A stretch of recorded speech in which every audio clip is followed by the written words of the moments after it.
നമസ്കാരം. ഇന്ന് നമ്മൾ നോക്കാൻ പോകുന്നത് ഹിന്ദി വ്യംഗ്യ സാഹിത്യം എന്ന് പറയുന്ന ടെക്സ്റ്റിലെ സ്റ്റോറീസാണ്. ഫെയിൽ ഹോന കുംവർ അസ്തപാൻ കാ ഓർ കർണ ആത്മഹത്യ കി തയ്യാരി. ഇതിൽ മെയിൻ ക്യാരക്ടേഴ്സ് 2 പേരാണ്, കുംവർ അസ്തഫാനും മുഫത് ലാലും. ഈ അസ്തഫാൻ എന്ന് പറയുന്നത് രാജകുമാരനാണ്. 29 വയസ്സുണ്ട്, പക്ഷേ രജിസ്റ്ററിൽ 24 വയസ്സെന്നാണ് എഴുതിയേക്കുന്നത്. ഈ മുഫത് ലാൽ അദ്ദേഹത്തിൻ്റെ സുഹൃത്താണ്. ഇവർ 2 പേരും കുട്ടിക്കാലം തൊട്ടേ ഒന്നിച്ച് കളിച്ച് വളർന്ന് എല്ലാ വികൃതികളും കാണിച്ച് ഇങ്ങനെ ഉഴപ്പി നടക്കുന്ന 2 ഫ്രണ്ട്സാണ്, എല്ലാ അലമ്പും കാണിക്കുന്ന. അങ്ങനെ BA എക്സാമൊക്കെ കഴിഞ്ഞ് അതിൻ്റെ റിസൾട്ട് വരാണ്. അപ്പോൾ 4 തവണ ഈ അസ്തഫാൻ എക്സാം എഴുതി. ഇത് 4ാമത്തെ തവണയാണ്. അപ്പോൾ 4ാമത്തെ തവണയും റിസൾട്ട് വന്നപ്പോൾ ഫെയിലാവാണ്. പക്ഷേ കൂടെ നടന്ന മുഫത് ലാൽ പാസ്സാവുന്നു. അങ്ങനെ ന്യൂസിലാണല്ലോ ഇത് പബ്ലിഷ് ചെയ്യുന്നത്, ഈ റിസൾട്ട്. അപ്പോൾ ആദ്യം പത്രക്കാരെ കുറ്റം പറയും.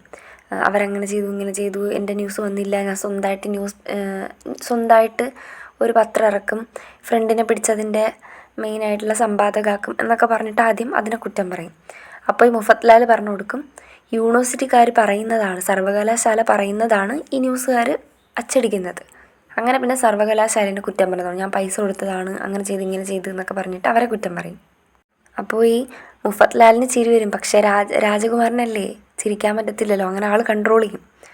അങ്ങനെ ഇങ്ങനെ പ്ലാൻ ചെയ്തൊക്കെ ഇരിക്കും, എന്ത് ചെയ്യും, എന്തായാലും ആകെ നാണക്കേടായി എന്നൊക്കെ പറഞ്ഞിട്ടിരിക്കുമ്പോഴത്തേക്കിനും മുഫത് ലാൽ പറയും, കുഴപ്പമില്ല, ഞങ്ങൾ സാധാരണക്കാർക്കാണ് കഷ്ടപ്പെട്ട് പഠിച്ച് ജോലിയൊക്കെ മേടിച്ച് ഫുഡൊക്കെ കഴിക്കാനും, അതായത് നിത്യവൃത്തിക്ക് വേണ്ടി ജോലി ചെയ്തേ പറ്റുള്ളൂ.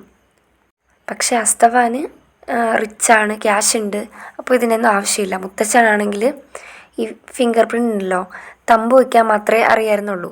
അച്ഛനാണെങ്കിൽ 4ാം ക്ലാസ് വരെയൊക്കെ പോയിട്ടുള്ളൂ. അപ്പോൾ ഇദ്ദേഹം ഈ BA വരെ പോയത് തന്നെ വലിയ കാര്യം. ഫാമിലിയായിട്ട് പാരമ്പര്യമായിട്ട് എഡ്യൂക്കേഷൻ ഇല്ല. അപ്പോൾ പിന്നെ ഈ മുഫത് ലാൽ ഇത്രയും പോയത് തന്നെ വലിയൊരു കാര്യമാണ് എന്നൊക്കെ പറഞ്ഞിട്ട്, അസ്തഫാൻ ഇതുവരെ പഠിച്ചത് തന്നെ വലിയൊരു കാര്യമാണെന്ന് പറഞ്ഞിട്ട് മുഫത് ലാൽ ഫ്രണ്ടാണ്, ആളിങ്ങനെ സമാധാനിപ്പിക്കാൻ നോക്കും. അങ്ങനെ ഓരോന്നൊക്കെ വിചാരിച്ചിരുന്നിട്ട് അവസാനം ഈ അസ്തഫാൻ ഒരു ഡിസിഷൻ എടുക്കും. അതായത് അദ്ദേഹത്തിൻ്റെ ഒരു പൂർവികൻ യുദ്ധത്തിൽ തോറ്റപ്പോൾ ആത്മഹത്യ ചെയ്യും. അപ്പോൾ ഇതാലോചിച്ച് അസ്തഫാൻ വിചാരിക്കും, അങ്ങ് ആത്മഹത്യ ചെയ്യാം, 4 തവണ തോറ്റതല്ലേ, ഇനിയും ഒരു ചാൻസ് കൂടി എടുത്താൽ ഇനിയും തോക്കും, അതുകൊണ്ട് എന്തൊക്കെ ചെയ്തിട്ടും രക്ഷയില്ല, അതുകൊണ്ട് ആത്മഹത്യ ചെയ്യാമെന്ന് വിചാരിക്കും. അപ്പോൾ ആൾക്കറിയാം ആത്മഹത്യ ചെയ്യുന്നവരെല്ലാവരും ഈ സൂയിസൈഡിന് മുന്നേ ഒരു ലെറ്റർ എഴുതും. അങ്ങനെ ആളും വലിയ കാര്യത്തിൽ ലെറ്ററൊക്കെ എഴുതാണ്. അപ്പോൾ ആദ്യം അച്ഛന് വേണ്ടിയിട്ടുള്ള ലെറ്റർ എഴുതും. അച്ഛാ അങ്ങനെയാണ് ഇങ്ങനെ എന്നൊക്കെ പറഞ്ഞ് വലിയ സ്നേഹത്തിലൊക്കെ ലെറ്റർ എഴുതും. തുടർന്ന് പറയും എന്തൊക്കെ ചെയ്തിട്ടും പാസ്സായില്ല. ഇയാൾ പഠിച്ചത് ഈ പ്രശസ്തനായിട്ടുള്ളൊരു പ്രൊഫസറിൻ്റെയും അതുപോലെ ഗോൾഡ് മെഡലിസ്റ്റിൻ്റെയും ഒക്കെ കാര്യങ്ങളാണ് പഠിച്ചത്.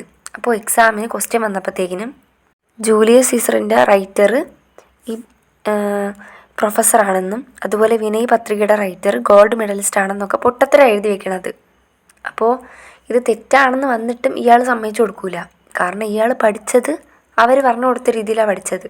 അപ്പോൾ അതിൻ്റെ ഒറിജിനൽ റൈറ്റർ ഈ ഗോൾഡ് മെഡലിസ്റ്റും പ്രൊഫസറും ആണെന്നൊക്കെ എഴുതി വയ്ക്കും. അതുപോലെ ക്വസ്റ്റ്യൻ പേപ്പർ അടിച്ചു മാറ്റാനും ഒരുപാട് കള്ളത്തരമൊക്കെ കാണിക്കും. പക്ഷേ ഈ ക്വസ്റ്റ്യൻ പേപ്പറൊക്കെ അടിച്ചു മാറ്റാൻ നോക്കുമ്പോൾ പിടിക്കപ്പെടും. അങ്ങനെ അവസാനം പൈസ കൊടുക്കും.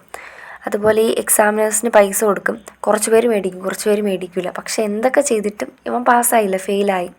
അങ്ങനെ ഇതൊക്കെ അച്ഛനോട് പറഞ്ഞിട്ട് അച്ഛന് 100 വർഷം പഴക്കമുള്ള വൈന്, അത് ഫോറസ്റ്റ് ഡിപ്പാർട്ട്മെൻറ്റിലെ മിസ്റ്റർ ഫെർണാണ്ടസ് കൊടുത്ത ഒരു വൈനുണ്ട്, അതൊക്കെ ഗിഫ്റ്റ് കൊടുത്തിട്ട് അച്ഛന് വേണ്ടിയിട്ടുള്ള ലെറ്റർ ക്ലോസ് ചെയ്യും. തുടർന്ന് ഈ പത്രങ്ങൾക്ക് വേണ്ടിയിട്ട് അടുത്ത ലെറ്റർ എഴുതും. അതിലാണെങ്കിൽ ഇങ്ങനെ ഒരുപാട് അനീതിക്കെതിരെ പോരാടുന്ന പോലെ ഒക്കെയാണ് ആൾ പറയുന്നത്. അതായത് ഈ പൈസ ഇത്രയും ക്യാഷുള്ള ആൾക്കാരെ നിസ്സാരം പോലെ ആക്കിയില്ലേ, എന്നിട്ട് ഈ സാധാരണക്കാർക്ക് ചുമ്മാ ഫുഡ് കഴിക്കാൻ പോലും വകയില്ലാത്തവരൊക്കെ ജയിച്ചു പോയി, പക്ഷേ ഇത്രയും ക്യാഷുള്ള ഞങ്ങളെ പോലെയുള്ള ആൾക്കാരൊന്നും ജയിക്കുന്നില്ല, ഇത് വലിയ അനീതിയാണ്. എല്ലാ വർഷവും ഒരുപാട് ദശലക്ഷക്കണക്കിന് ആൾക്കാർക്ക് സൗജന്യമായിട്ട് ഈ BA പാസ്സാവുന്നു. പക്ഷേ ഈ ഒരു നേരം ഫുഡ് കഴിക്കാൻ പോലും പറ്റാത്തവർക്ക് ഈ ബിരുദം നേടുകയും ഇത്രയും ക്യാഷുള്ള ഞങ്ങളൊക്കെ ഇങ്ങനെ പരാജയപ്പെട്ടു പോവുകയും ചെയ്യുന്നു. അപ്പോൾ എവിടെയാണ് നീതിയെന്ന് സർവകലാശാലകളോട് ഇയാൾ ചോദിക്കുകയാണ്. അതുപോലെ എക്സാം ഇല്ലാണ്ട് പാസ്സാവാനായിട്ട്, എക്സാം ഇല്ലാണ്ട് ഡിഗ്രി ആഗ്രഹിക്കുന്ന ഇവർ ഓരോ നമ്പറിനും വീടാന്തരം ഓടണം. അതുപോലെ ഉയർന്ന കുടുംബങ്ങളിലുള്ള ആയിരക്കണക്കിന് യുവാക്കൾ ഈ അനീതിനെ നേരിടുമ്പം എല്ലാവരും മൗനം പാലിക്കുകയാണ് എന്നൊക്കെ പറഞ്ഞിട്ടൊക്കെ ആൾ ഭയങ്കര പ്രതിഷേധിച്ച് റിച്ചായിട്ടുള്ള ആൾക്കാരൊക്കെ ഫീലാക്കില്ലേ, ക്യാഷ് കൊടുത്തിട്ടൊന്നും രക്ഷപ്പെടുത്തുന്നില്ല. അങ്ങനെ ഇതിനൊക്കെയാണെങ്കിൽ എതിർത്ത് കൊണ്ട് ഭയങ്കര റെവല്യൂഷൻ കണക്കാണ് ആൾ ലെറ്റർ എഴുതുന്നത്. പിന്നെ ആൾ കുറച്ച് കാര്യങ്ങളൊക്കെ പറയുന്നുണ്ട്. ഒന്നാമത്തത്, ഒരു നിശ്ചിത വരുമാനത്തിന് മുകളിലുള്ള ആളുകളുടെ ആൺമക്കൾക്കും പെൺമക്കൾക്കും മാന്യമായ ഈ ബിരുദങ്ങൾ, ഡിഗ്രി മേടിക്കാണ്ട് തന്നെ കിട്ടുന്ന ഒരു സമ്പ്രദായം ഉണ്ടാക്കണം.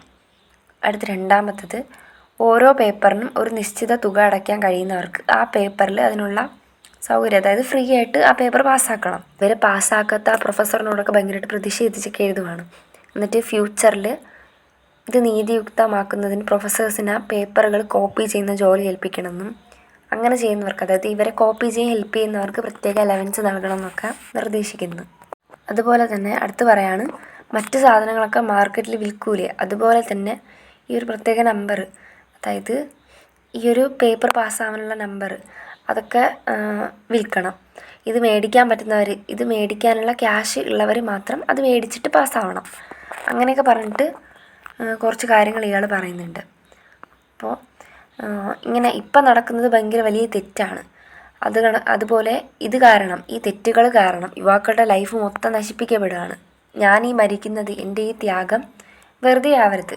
വിദ്യാഭ്യാസ മേഖലയിൽ നീതി മാനിക്കപ്പെടണമെന്നും നീതി നടപ്പാക്കണം എന്നൊക്കെ എഴുതിക്കൊണ്ടാണ് ആൾ ഈ ഒരു ആത്മഹത്യയെക്കുറിപ്പ് എഴുതുന്നത്. അപ്പോൾ ഇടയ്ക്ക് വിട്ടുപോയൊരു കാര്യമാണ്, ഈ ആത്മഹത്യ ചെയ്യാൻ ഇയാൾ ഡിസൈഡ് ചെയ്യുമല്ലോ.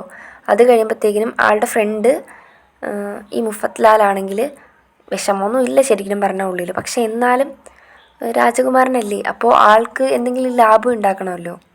അങ്ങനെ ഇങ്ങനെ വിചാരിക്കും. ഈ ഡെപ്യൂട്ടി കളക്ടർ ആവാനായിട്ടുള്ള പോസ്റ്റിലേക്ക് ജോലിക്ക് വേണ്ടിയിട്ട് അപ്ലൈ ചെയ്തിരിക്കുകയാണ്. അപ്പോൾ ഒരു റെക്കമെൻഡേഷൻ വേണം. ഇയാൾ മരിച്ചു കഴിഞ്ഞാൽ ആ ഒരു റെക്കമെൻഡേഷൻ കിട്ടില്ല. അപ്പോൾ കുറച്ച് ദിവസം കൂടി ജീവിച്ചിരിക്കണമെന്ന് വെച്ചിട്ടാണ് ഈ സോപ്പിടുന്നത്. മുഫത്ലാൽ പറയും, ഒരുപാട് ഇങ്ങനെ കള്ളക്കരച്ചിലൊക്കെ കാണിച്ചിട്ട് പറയും, ഞാനും കൂടെ വരാം, ഞാനും കൂടി മരിക്കാം എന്നൊക്കെ പറയും. അപ്പോൾ ഇയാൾ പറയും, അത് പാടില്ല, നീ ഇവിടെ നിൽക്കണം. ഈ തൊഴിലില്ലായ്മ കാരണം ഒരുപാട് യുവാക്കൾ മരിക്കുന്നുണ്ട്. അങ്ങനെ നീ മരിക്കുകയാണെങ്കിൽ നീ എൻ്റെ കൂടെ, അവിടെ ഞാൻ മരിച്ച് ഓൾറെഡി പോകുമല്ലോ, അപ്പോൾ എൻ്റെ കൂടെ അങ്ങ് എത്തിയാൽ മതി എന്നൊക്കെ പറയും. അതേസമയം മുഫത്ലാൽ പറയും, താങ്കളില്ലാണ്ട് ഞാനിങ്ങനെ സർവൈവ് ചെയ്യുക എന്നൊക്കെ, എനിക്ക് വേറെ ആരുമില്ല എന്നൊക്കെ പറയും, ഞാൻ നിൻ്റെ ഈ ഡെപ്യൂട്ടി കളക്ടർ പോസ്റ്റിലേക്ക് ഞാൻ റെക്കമെൻഡ് ചെയ്യാം. അതുപോലെ ഞാൻ മരിച്ചു കഴിഞ്ഞാൽ എനിക്ക് വേണ്ടിയിട്ട് ഈ ഒരു സ്മാരകം പണിയണം. അതുപോലെ കുറേ അനുശോചന യോഗങ്ങളൊക്കെ സംഘടിപ്പിക്കണം. അപ്പോൾ ഈ ഒരു സ്മാരകം പണിയുമല്ലോ, അതിൽ നിന്ന് നീ കുറേ കമ്മീഷനൊക്കെ എടുക്കണം. ഈ ചെയ്യാൻ വരുന്ന ഈ കരാറുകാരിൽ നിന്നും കമ്മീഷൻ എടുക്കണം. അതുപോലെ ഇതിൻ്റെ ഈ പണികളൊക്കെ വർഷങ്ങളോളം നീട്ടിവെച്ച് മാക്സിമം കിട്ടാവുന്ന പൈസ എടുക്കുകയും ചെയ്യണം, എൻ്റെ സ്മാരകം പണിയുകയും ചെയ്യണം. ഇത് നേരത്തെ പറയാൻ ഇടയ്ക്ക് വിട്ടുപോയൊരു കാര്യമാണ്. അപ്പോൾ ഈ ലെറ്ററൊക്കെ എഴുതി കഴിഞ്ഞു, ന്യൂസ് പേപ്പേഴ്സിനും എഴുതിയിട്ടുണ്ട്, അതുപോലെ അച്ഛനും ലെറ്റർ എഴുതി കഴിഞ്ഞു. അങ്ങനെ ഇയാൾ ലെറ്ററൊക്കെ എഴുതി തളർന്ന് കുറച്ചിങ്ങനെ റെസ്റ്റ് ചെയ്യാൻ നടക്കുമ്പോൾ മുഫത്ലാൽ വരും. എന്നിട്ട് പറയും, ഞാനിങ്ങനെ ഇതിനെയൊക്കെ പറ്റി, ഈ മരണത്തെ പറ്റിയിട്ടൊക്കെ നന്നായിട്ട് റിസർച്ച് ചെയ്തു. അപ്പോൾ ഈ കൂടുതൽ വെള്ളത്തിൽ മുങ്ങിയിട്ടാണ് ഈ എക്സാമിന് തോക്കുന്നവരും പ്രേമിച്ച് നിരാശരാകുന്നവരൊക്കെ മരിക്കുന്നത്. അപ്പോൾ ഏറ്റവും സ്യൂട്ടബിൾ ആയിട്ടുള്ള, അല്ലെങ്കിൽ ഏറ്റവും നല്ലൊരു മാർഗ്ഗം വെള്ളത്തിൽ മുങ്ങി മരിക്കുക എന്നാണ്. അപ്പം താങ്കൾ അത് യൂസ് ചെയ്യുക എന്ന് പറയും. ആ ഒരു മരണം സ്വീകരിക്കാൻ പറയും. അപ്പോഴത്തേക്കിനും ഇയാൾ രാജാവാണല്ലോ, അപ്പോൾ ഭയങ്കര മഹാനായിട്ടുള്ള ഒരാളാണ്. അതുകൊണ്ട് തന്നെ മുങ്ങി മരിക്കാനായിട്ട് ഒരുപാട് വെള്ളം വേണം. അപ്പോൾ ഈ ജലസമാധി, അതായത് ഈ സാധാരണക്കാരനാണെങ്കിൽ കുറച്ച് വെള്ളത്തിൽ മുങ്ങി മരിക്കും, പക്ഷേ ഈ മഹാനായത് കൊണ്ട് തന്നെ കൂടുതൽ വെള്ളം വേണം. അതുകൊണ്ട് ഭേദഘട്ടിലെ വെള്ളച്ചാട്ടത്തിൽ ചാടി ജീവൻ അർപ്പിക്കണം. അതുകൊണ്ട് സേവകരുടെ അടുത്തൊക്കെ പറഞ്ഞിട്ടുണ്ട്, നാളെ അവിടത്തേക്ക് ക്യാമ്പ് ചെയ്തിട്ട് ആവശ്യമുള്ള സാധനങ്ങളൊക്കെ കൊണ്ടുപോവുക. അപ്പോൾ ഈ മരണത്തിന് വേണ്ടിയിട്ടുള്ള അറേഞ്ച്മെൻറ്റ്സൊക്കെ ചെയ്യാണ്. അപ്പോൾ ഇങ്ങനെ പിറ്റേന്ന് രാവിലെ അവിടെ പോവാം, 3 മണിക്ക് ആത്മഹത്യ ചെയ്യാമെന്നൊക്കെ ഇയാൾ പറയും മുഫത്ലാൽ. അപ്പോൾ ഈ ഒരു പ്ലാനൊക്കെ അസ്തവാൻ ഇഷ്ടപ്പെടും. അങ്ങനെ ഈ എഴുതിയ ഈ ലെറ്ററും പറയാനുള്ള കാര്യങ്ങളൊക്കെ പറഞ്ഞിട്ട് ഈ അസ്തവാൻ പറയണം, ഞാൻ വളരെ ടയേർഡാണ്, ലെറ്ററൊക്കെ എഴുതി ഞാൻ വല്ലാതെ തളർന്നു, ഞാനൊന്ന് റെസ്റ്റ് എടുക്കട്ടെ, എൻ്റെ ആരോഗ്യം ശരിയായില്ലെങ്കിൽ നമുക്ക് നാളെ മരിക്കുമെന്ന പ്ലാന് മാറ്റി വയ്ക്കേണ്ടി വരും. ഇങ്ങനെ ഈ അസ്തവാൻ പറഞ്ഞു കഴിയുമ്പോഴത്തേക്കിനും മുഫത്ലാൽ അവിടെ നിന്ന് പോവാണ്. അസ്തവാൻ റെസ്റ്റ് എടുക്കുകയാണ്. മുഫത്ലാൽ ഇങ്ങനെ പോകുമ്പോഴത്തേക്കിനും ഇയാൾ വിചാരിക്കുകയാണ്, ഇതുപോലൊരു ശാന്തി ഈ സയൻസിന് പോലും, സന്യാസികൾക്ക് പോലും ഇതുപോലൊരു ശാന്തി കിട്ടില്ല. ഇതുപോലത്തെ ഒരു ശാന്തി അസൂയ ഉണ്ടാക്കുന്നൊരു സംഭവമാണ്. നാളെ മരിക്കാനുള്ള ആളാണ് ഇന്ന് സുഖമായിട്ട് സമാധാനത്തോടെ കിടന്നുറങ്ങുന്നത്. തുടർന്ന് ഇയാൾ പറയണ, നന്നായി, മഹാപുരുഷന്മാരൊക്കെ ഇങ്ങനെയാണ്, നന്നായിട്ടിരിക്കും എന്നൊക്കെ പറയാണ്. അപ്പോൾ ഈ മുഫ്ത്ലാലിൻ്റെ കയ്യിൽ ഏൽപ്പിച്ച ഈ 2 ലെറ്റേഴ്സും ഇപ്പോഴും അതേ രൂപത്തിൽ അൺനാഷണൽ ലൈബ്രറിയിൽ സുരക്ഷിതമായിട്ടിരിക്കുകയാണ്. ഈ ലൈബ്രറി ആണെങ്കിൽ ലേഖകന് കൊടുത്തിട്ടുണ്ട്. ലേഖകൻ അതിനെ ആ ഒരു ലൈബ്രറീനെ കിട്ടിയതിൽ വളരെ സന്തോഷത്തിലാണ്. ഇങ്ങനെയാണ് ഈ സ്റ്റോറി തീരുന്നത്. ഇവിടെ നമ്മുടെ ഈ സിസ്റ്റം, എഡ്യൂക്കേഷണൽ സിസ്റ്റത്തെയും റെക്കമെൻഡേഷൻ, അതുപോലെ ഈ ക്യാഷ് കൊടുത്തുള്ള കാര്യങ്ങൾ, അങ്ങനത്തെയൊക്കെ സിസ്റ്റം ഉണ്ടല്ലോ, ഇതിനെയൊക്കെ വല്ലാണ്ട് എതിർക്കുവാണ്, വ്യംഗ്യാത്മക രൂപത്തിൽ കളിയാക്കുവാണ്. അടുത്തതായിട്ട് ശരത് ജോഷി എഴുതിയ അധ്യക്ഷ മഹോദയ എന്ന് പറയുന്ന നിബന്ധ. ഈ നിബന്ധിലാണെങ്കിൽ അധ്യക്ഷ, വക്ത, സംഘാടകർ, ഈ പരിപാടി, ഈ സംഭവങ്ങളെല്ലാം എതിർക്കുവാണ് ആദ്യം തൊട്ട് അവസാനം വരെ. എല്ലാ സ്റ്റേജിലും എല്ലായിടത്തും ഒരു അധ്യക്ഷൻ കാണും. ഈ അധ്യക്ഷൻ്റെ മെയിനായിട്ടുള്ളൊരു കാര്യം എന്ന് പറഞ്ഞാൽ ഷേർവാണി. അതൊരു പ്രത്യേക ടൈപ്പ് ഓഫ് ഡ്രസ്സാണ്. ക്യാഷ് ഉള്ളവർ 2 തന്നെ വാങ്ങിക്കും. 2 മേടിച്ചിട്ട് ഇത് തന്നെ ഇട്ടുകൊണ്ടൊക്കെ നടക്കും. അപ്പോൾ ഈ ഷേർവാണി ആരുടെയിലുണ്ടോ അവരാണ് അധ്യക്ഷൻ. ഈ ഷേർവാണി ഉള്ളയാളാണ് അധ്യക്ഷൻ. അപ്പോൾ ഈ ഷേർവാണിയിൽ എന്നൊരു അധ്യക്ഷൻ ജനിക്കും, ഒരുപാട് നാൾ ജീവിക്കും. ഇപ്പോൾ ഒരു ഗസ്റ്റായിട്ട് ഒരു പ്രോഗ്രാമിന് പോകാനുണ്ടെങ്കിൽ അയാൾ വൈകുന്നേരം മുതലേ ഒരു സീരിയസ് ആയിട്ടുള്ള ഭാവമൊക്കെ വെച്ചുകൊണ്ടിരിക്കും. എന്നിട്ട് ഈ പ്രോഗ്രാം തീരുന്നത് വരെ ഈ സീരിയസ്നെസ് ഇങ്ങനെ വിടാണ്ട് ഇങ്ങനെ പിടിച്ചു വെച്ചേക്കും. എന്നിട്ട് സ്വയം ഭയങ്കര സംഭവമാണ്, താൻ വലിയൊരു ആളാണ് എന്ന രീതിയിലൊക്കെയാണ് നടക്കുന്നത്. അപ്പോൾ ഈ അധ്യക്ഷത എന്ന് പറയുമ്പോൾ ഒരു പ്രത്യേക ടൈപ്പ് ഓഫ് രോഗമായിട്ടാണ്, ഒരു ഡിസീസായിട്ടാണ് ഇവിടെ പറയുന്നത്. ഇതാണെങ്കിൽ ലൈഫ് ലോങ് അയാളെ പിന്തുടരുന്ന ഒരു അസുഖമാണ്. ഒരിക്കൽ പിടിപെട്ട് കഴിഞ്ഞാൽ പിന്നെ ജീവിതാവസാനം വരെ ഈ ഒരു അസുഖം, അധ്യക്ഷത എന്ന് പറയുന്ന അസുഖം കാണും. ഈ അധ്യക്ഷരിൽ തന്നെ പല ടൈപ്പ് ഓഫ് ആൾക്കാരുണ്ട്. വരനെ പോലെയും രക്തസാക്ഷിനെ പോലെ, ഹെഡ് മാസ്റ്ററിനെ പോലെ, അങ്ങനെ പല ടൈപ്പുണ്ട് അധ്യക്ഷൻ എന്ന് പറയുമ്പോൾ. ഒരു പ്രോഗ്രാമിന് പോയാൽ ഫുൾ ടൈം ഇങ്ങനെ നേരത്തെ പറഞ്ഞ പോലെ ആക്ട് ചെയ്തുകൊണ്ടായിരിക്കും ഇരിക്കുന്നത്. കാരണം ആൾക്കാരുടെ ശ്രദ്ധാകേന്ദ്രമാണ് ഈ ഒരു അധ്യക്ഷൻ എന്ന് പറയുന്നത്. അധ്യക്ഷൻ്റെ ഏറ്റവും ഭയങ്കരമായിട്ടുള്ളൊരു വിശേഷത എന്ന് പറഞ്ഞാൽ വൈകി വന്നിട്ട് തിരക്ക് കാണിക്കൽ. പിന്നെ ഇതിൽ നല്ലൊരു അധ്യക്ഷൻ എന്ന് പറയുന്നത് റെഡിമെയ്ഡ് ആയിരിക്കും. അതായത് ഈ റെഡിമെയ്ഡ് എന്ന് പറഞ്ഞാൽ ഏതൊരു ടോപ്പിക് കൊടുത്താലും സ്പോട്ടിൽ അതിനെപ്പറ്റി എല്ലാം സംസാരിക്കും. പക്ഷേ അതിനകത്ത് കാര്യമൊന്നും കാണത്തില്ല, എന്നാലും ചുമ്മാ ഇങ്ങനെ വാതുവരാതെ സംസാരിക്കും. ഒരധ്യക്ഷൻ്റെ മറ്റൊരു വിശേഷത എന്ന് പറഞ്ഞാൽ ഈ വക്താവ് പറയുന്ന കാര്യങ്ങൾ, അതായത് മെയിനായിട്ടുള്ള പ്രഭാഷകൻ പറയുന്ന ഓരോ കാര്യങ്ങൾ എതിർക്കും. എന്തെങ്കിലുമൊക്കെ ഓരോ വാദങ്ങൾ പറഞ്ഞ് എതിർത്തുകൊണ്ടിരിക്കും. അവസാനം ഈ എതിർപ്പിലൂടെ അവസാനം വന്നിട്ട് യോജിക്കും. അങ്ങനെ അവസാനം പൂർണ്ണമായിട്ട് യോജിച്ചിട്ട് നന്ദി പറഞ്ഞ് ഹാപ്പിയായിട്ട് വീട്ടിൽ പോകും. വീട്ടിൽ പോയിട്ടാണെങ്കിൽ ഇയാൾ സുഖമായിട്ട് കിടന്നുറങ്ങും. എന്നിട്ട് ഈ ഭാര്യനോട് നടന്ന വിശേഷങ്ങളും കാര്യങ്ങളൊക്കെ പറയും. അപ്പോൾ ഈ വൈഫിനിത് കേട്ട് ആൾ യൂസ്ഡായി. അത് കഴിയുമ്പോഴത്തേനും അയാളിങ്ങനെ സ്വയം താൻ ഭയങ്കര വലിയൊരു ഗസ്റ്റാണ്, ഭയങ്കര ചീഫ് ഗസ്റ്റാണ്, താൻ ഭയങ്കര സംഭവമാണ്, അധ്യക്ഷാണ് എന്നൊക്കെ പറഞ്ഞിട്ട് ഇങ്ങനെ അഭിമാനിക്കും. അതിൽ നിന്ന് ഒരു വ്യക്തമായിട്ടുള്ളൊരു അഹന്ത, അതായത് ഒരു വ്യർത്ഥമായിട്ടുള്ള ഇല്ലാത്തൊരു അഹങ്കാരം ഉള്ളിൽ വളരും.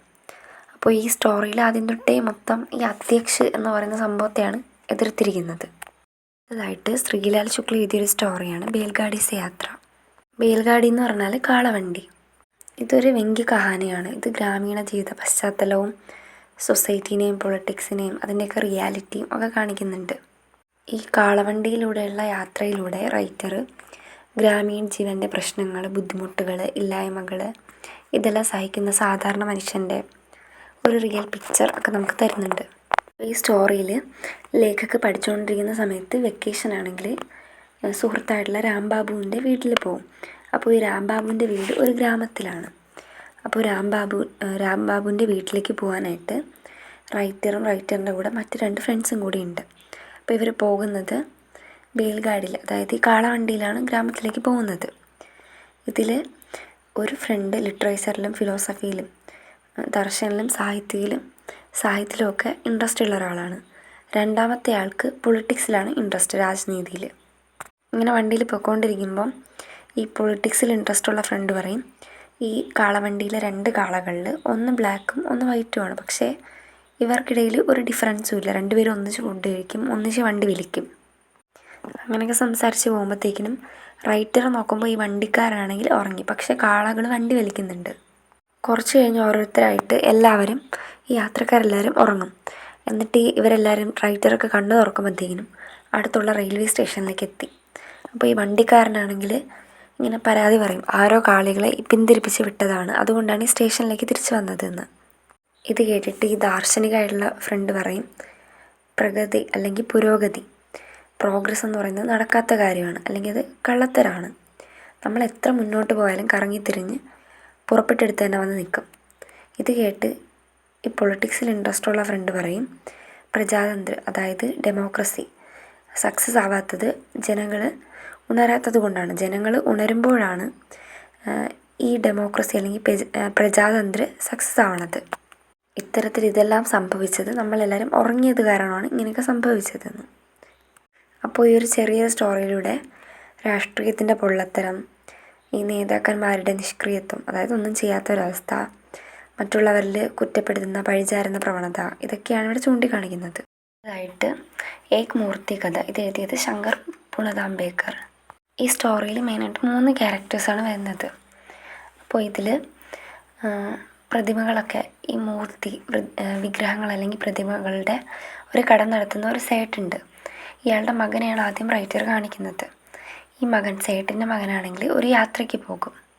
അപ്പോൾ ഈ യാത്രയ്ക്ക് പോകുന്നതിന് മുന്നേ ഇയാളുടെ കയ്യിലാണെങ്കിൽ ഒരു രത്നമോതിരമുണ്ട്. ഇത് തൻ്റെ റൂമിൽ ചുവരിൽ തൂക്കിയിട്ടിരിക്കുന്ന സരസ്വതി ദേവീൻ്റെ ഒരു മൂർത്തിൻ്റെ ഉള്ളിലിടും. സേഫിലോ ലോക്കറിലോ എങ്ങാനും വെച്ചാൽ ഗവൺമെൻറ് ഈ ഒരു രത്നമോതിരം കണ്ടിട്ട് അതിനെ കൊണ്ടുപോകും. അതുകൊണ്ടാണെങ്കിൽ ഈ ഒരു മൂർത്തിൻ്റെ അകത്ത് ആരും കാണാണ്ട് വെക്കുന്നതാണ് സേഫ് എന്ന് ഈ സേട്ടിൻ്റെ മകന് തോന്നും. അങ്ങനെ ഈ സേട്ടിൻ്റെ മോന് ട്രിപ്പൊക്കെ കഴിഞ്ഞ് തിരിച്ചു വന്നിട്ട് മോതിരം എടുക്കാൻ നോക്കുമ്പോൾ മറ്റ സ്ഥലത്ത് മൂർത്തി ആ ഒരു വിഗ്രഹം കാണത്തില്ല. അപ്പോൾ സേട്ടിനോട് ചോദിക്കുമ്പോൾ അയാൾ പറയും, നവരാത്രി ഉത്സവത്തിൻ്റെ സമയത്ത് സരസ്വതി ദേവിൻ്റെ വിഗ്രഹങ്ങൾക്ക് ആവശ്യകത കൂടുതലാണ്, ആവശ്യക്കാർ ഭയങ്കര കൂടുതലാണ്. ആ സമയത്ത് ഈ ഉള്ള വിഗ്രഹങ്ങളെല്ലാം വിറ്റ് പോകുകയും ഇതിനൊരുപാട് വില കിട്ടുകയും ചെയ്യും. അപ്പോൾ ഈ കൂടിയ വില കിട്ടാൻ വേണ്ടിയിട്ട് ആവശ്യക്കാർ കൂടുതലായതുകൊണ്ട് സരസ്വതി ദേവിൻ്റെ വിഗ്രഹം എടുത്തിട്ട് കടയിൽ കൊണ്ടുപോയി കൊടുത്തു. ഇത് കേട്ടിട്ട് മകനാകെ ഷോക്കാവും. അപ്പം അച്ഛനോട് ഈ മോതിരത്തെ പറ്റി പറയുമ്പം അച്ഛനും അകഞ്ഞിട്ടും. അങ്ങനെ ഈ കടയിൽ നിന്ന് ഈ വിഗ്രഹം പോകുന്നത് സരസ്വതി ആരാധകനായിട്ടുള്ള കന്താ പ്രസാദ് എന്ന് പറയുന്ന ഒരു യുവ അധ്യാപകൻ്റെ വീട്ടിലാണ്. ഇയാൾ ഈ ജോലിയിൽ ഭയങ്കര അർപ്പണബോധത്തോടെയും ഭയങ്കര ലോയലൊക്കെയാണ്. അപ്പോൾ ഇയാൾ കുട്ടികൾക്ക് സ്റ്റുഡൻസിനൊക്കെ ഭയങ്കര ഫേവറേറ്റാണ്. ഈ സ്റ്റുഡൻസ് ആണെങ്കിൽ കൊടുക്കുന്നത് ഗിഫ്റ്റ് ചെയ്യുന്നതാണ് ഈ ഒരു മൂർത്തി. ഇയാൾ ഭയങ്കര സരസ്വതി ഭക്തനായതുകൊണ്ട് സ്റ്റുഡൻസാണ് ഈ ഒരു മൂർത്തി ഗിഫ്റ്റ് ചെയ്യുന്നത്. ഇയാൾ ഡെയിലി ഇതിനെ ആരാധിക്കുകയും പിന്നെ ഓരോ ആചാര രീതികൾ റിച്വൽസൊക്കെ ഫോളോ ചെയ്യുകയും ചെയ്യും. അങ്ങനെ ദീപാവലി വരുമ്പോഴത്തേക്കിനും ആ സമയത്ത് ഇയാൾ വീട് ഫുള്ളിങ്ങനെ ക്ലീൻ ചെയ്യാൻ തുടങ്ങും. അങ്ങനെ ഈ വോളിൽ തൂക്കിയിട്ടേക്കുന്ന ഈ ഒരു മൂർത്തി എടുത്ത് താഴെ വെച്ചിട്ട് അവിടെയും ക്ലീൻ ചെയ്യും. അപ്പോൾ ഈ മൂർത്തിയൊക്കെ ഇങ്ങനെ ക്ലീൻ ചെയ്യുന്ന സമയത്ത് ഇതിനുള്ളിൽ നിന്നൊരു ഒച്ച വരും. അങ്ങനെ ഇയാളിങ്ങനെ ഉള്ളിലേക്ക് നോക്കുമ്പം ഈ ഒരു രത്നമോതിരം കാണും. ഇയാളിതിങ്ങനെ എടുക്കാൻ നോക്കും. നല്ല തിളങ്ങുന്ന ഈ മോതിരം ഇങ്ങനെ എടുക്കാൻ നോക്കുമ്പം ഇത് എടുക്കാൻ പറ്റൂല, കുഞ്ഞൊരു ഹോളാണ്. അപ്പോൾ വൈഫിനോട് ഈ തിളങ്ങുന്ന മോതിരത്തെ പറ്റി പറയും. അങ്ങനെ 2 പേരും കൂടി വല്ലാണ്ട് ഭയങ്കര കഷ്ടപ്പെട്ട് ഇതിനെടുക്കാൻ നോക്കും, പക്ഷെ എടുക്കാൻ പറ്റൂല. അങ്ങനെ ഇയാളാണെങ്കിൽ എപ്പോഴും ഇങ്ങനെ ആലോചിക്കും, ഒരു കാറ് മേടിക്കുന്നതും ഈ ഒരു മോതിരം വിറ്റിട്ട് നല്ലൊരു വീട് വയ്ക്കുന്നതും അങ്ങനെയൊക്കെ ആലോചിക്കും. ഈ ഒരു മോതിരം വിറ്റ് കഴിഞ്ഞാൽ അയാളുടെ പ്രശ്നങ്ങളൊക്കെ സോൾവ് ആവും എന്ന് അയാൾ വിചാരിക്കും. അങ്ങനെ ഭാര്യയോട് പറയും, ഇത് കളിമണ്ണ് കൊണ്ടുള്ളതാണ്, അപ്പോൾ ഇതിലൊരു ചെറിയൊരു ഹോൾ ഇട്ടിട്ട് പുറത്തെടുക്കാമെന്ന്. പക്ഷെ ഭാര്യ പറയും, ഇങ്ങനെ എടുത്തു കഴിഞ്ഞാൽ ഒരു ഹോളിട്ട് കഴിഞ്ഞാൽ ഈ മൂർത്തി പൊട്ടിപ്പോകുമെന്ന്. പക്ഷേ ഈ ഭാര്യ പറയുന്ന കേൾക്കാണ്ട് ഈ ഒരു റിങ് വിറ്റ് പണക്കാരനാവാൻ വേണ്ടിയിട്ട് ഇയാൾ എന്ത് ചെയ്യും, ഈ ഒരു മൂർത്തീനെ ഹോളിട്ടിട്ട് ഇതിനെടുക്കാൻ നോക്കും. പക്ഷേ ആ സമയത്ത് മോതിരം കിട്ടും, പക്ഷേ ഈ ഒരു സരസ്വതി വിഗ്രഹം പൊട്ടിപ്പോകും. ഭാര്യ ഇത് കണ്ടിട്ട് അയാളോട് ദേഷ്യപ്പെട്ട് വയ്ക്കും, നിങ്ങൾ എന്താ ചെയ്തത്, ഈ ഒരു സരസ്വതി വിഗ്രഹത്തെ നീ തകർത്തു, നീ കലയെ നഷ്ടമാക്കി, കുട്ടികൾ ഗിഫ്റ്റ് കൊടുത്തതാണ് ഈ ഒരു മൂർത്തി എന്ന് പറയുന്നത്, അപ്പോൾ കുട്ടികളുടെ ആ ഒരു വിശ്വാസം ഇതെല്ലാം നീ തകർത്തു എന്ന് പറയും. ആ സമയത്ത് ഇയാൾ ഈ ഒരു റിങ് അയാളുടെ പോക്കറ്റിൽ വെച്ചിട്ട് ഈ പൊട്ടിപ്പോയ ഈ ഒരു സരസ്വതി വിഗ്രഹത്തിൻ്റെ പീസസൊക്കെ എടുത്ത് കളയാൻ നോക്കിയായിരിക്കും. അപ്പോൾ റൈറ്റർ ഇതിൽ ഈ ഒരു സരസ്വതിയുടെ ഈ ഒരു വിഗ്രഹത്തെ അറിവ്, വിവേകം, ആദർശം ഇതിൻ്റെയൊക്കെ പ്രതീകമായിട്ടാണ് പറയുന്നത്. സ്വാർത്ഥത കാരണം ഈ ആദർശങ്ങളെല്ലാം നശിക്കും. ഈ സേട്ട് അതുപോലെ ഈ കാന്താ പ്രസാദ് ഇവർ 2 പേരും ഏകദേശം ഒരേ കണക്കാണ്. ഈ സേട്ട് കൂടുതൽ ക്യാഷ് കിട്ടാൻ വേണ്ടിയിട്ട് സരസ്വതി വിഗ്രഹത്തെ വിറ്റു. അതുപോലെ ഈ കാന്ത ആണെങ്കിൽ ആദ്യം ഭയങ്കര ഭക്തനൊക്കെ ആയിരിക്കും, വളരെ ശ്രദ്ധയോടെ ഭക്തിയോടെ റിച്വൽസൊക്കെ ഫോളോ ചെയ്യുന്ന ഒരാളായിരിക്കും. പക്ഷേ ഇയാൾ ഈ തിളങ്ങുന്ന ഒരു മോതിരം കാണുമ്പോഴത്തേക്കിനും അയാളുടെ ഭക്തിയൊക്കെ പോയിട്ട് ആഗ്രഹം, റിച്ച് ആവാനുള്ള ആഗ്രഹം, സ്വാർത്ഥതയൊക്കെ ഇയാളുടെ ഉള്ളിൽ വരും. മറ്റെല്ലാം മറക്കുകയും ഈ ഒരു പണം നേടുക എന്നൊരു കാര്യത്തിന് വേണ്ടിയിട്ട് ഭക്തി ആദർശവും ഒക്കെ മറന്നിട്ട് ഈ ഒരു ക്യാഷിന് വേണ്ടിയിട്ട് അതിനെ തകർക്കുകയും ചെയ്യും. അപ്പോൾ ഭക്തി അല്ലെങ്കിൽ ആദർശമൊക്കെ പണത്തിന് വേണ്ടിയിട്ട് എങ്ങനെ അപ്രത്യക്ഷമാകുന്നു എന്നൊക്കെയാണ് ഈ റൈറ്റർ കളിയാക്കിക്കൊണ്ടിവിടെ പറഞ്ഞിരിക്കുന്നത്.